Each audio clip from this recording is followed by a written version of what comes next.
இன்றைக்கு இந்த பகுதியில் இன்றைக்கு ஜல்லிக்கட்டு இந்த வீரம் செறிந்த மண் என்பதற்கு ஜல்லிக்கட்டு வீரர்களே சான்று.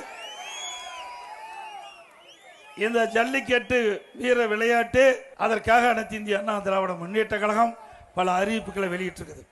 அதேபோல வடமாடு அந்த நிகழ்ச்சியும் புகழ்பெற்ற பகுதி இந்த பகுதி.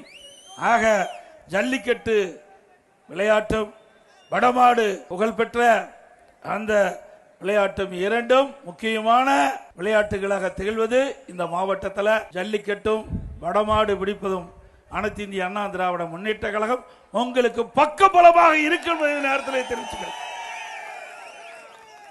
இந்த ஜல்லிக்கட்டு போட்டி நடைபெறுவதற்கு எழுச்சியோடு நடைபெறுவதற்கு அதற்கு 5 லட்சம் ரூபாய் அதிமுக அரசு வந்தவுடன் வழங்கும். எங்கெல்லாம் ஜல்லிக்கட்டு போட்டி நடக்கின்றதோ அனுமதி கிடைத்து நடைபெறுகின்றதோ அந்த இடத்திற்கு 5 லட்சம் ரூபாய் நிதியுதவி வழங்கப்படும். அதேபோல இப்போ ஆன்லைன் முறையை கடைபிடிக்கிறாங்க இந்த அரசாங்கம். அதிமுக அரசு வந்த பிறகு இந்த ஆன்லைன் முறையை ரத்து செய்து ஏற்கனவே இருந்த பழைய முறை நடைமுறைப்படுத்தும்.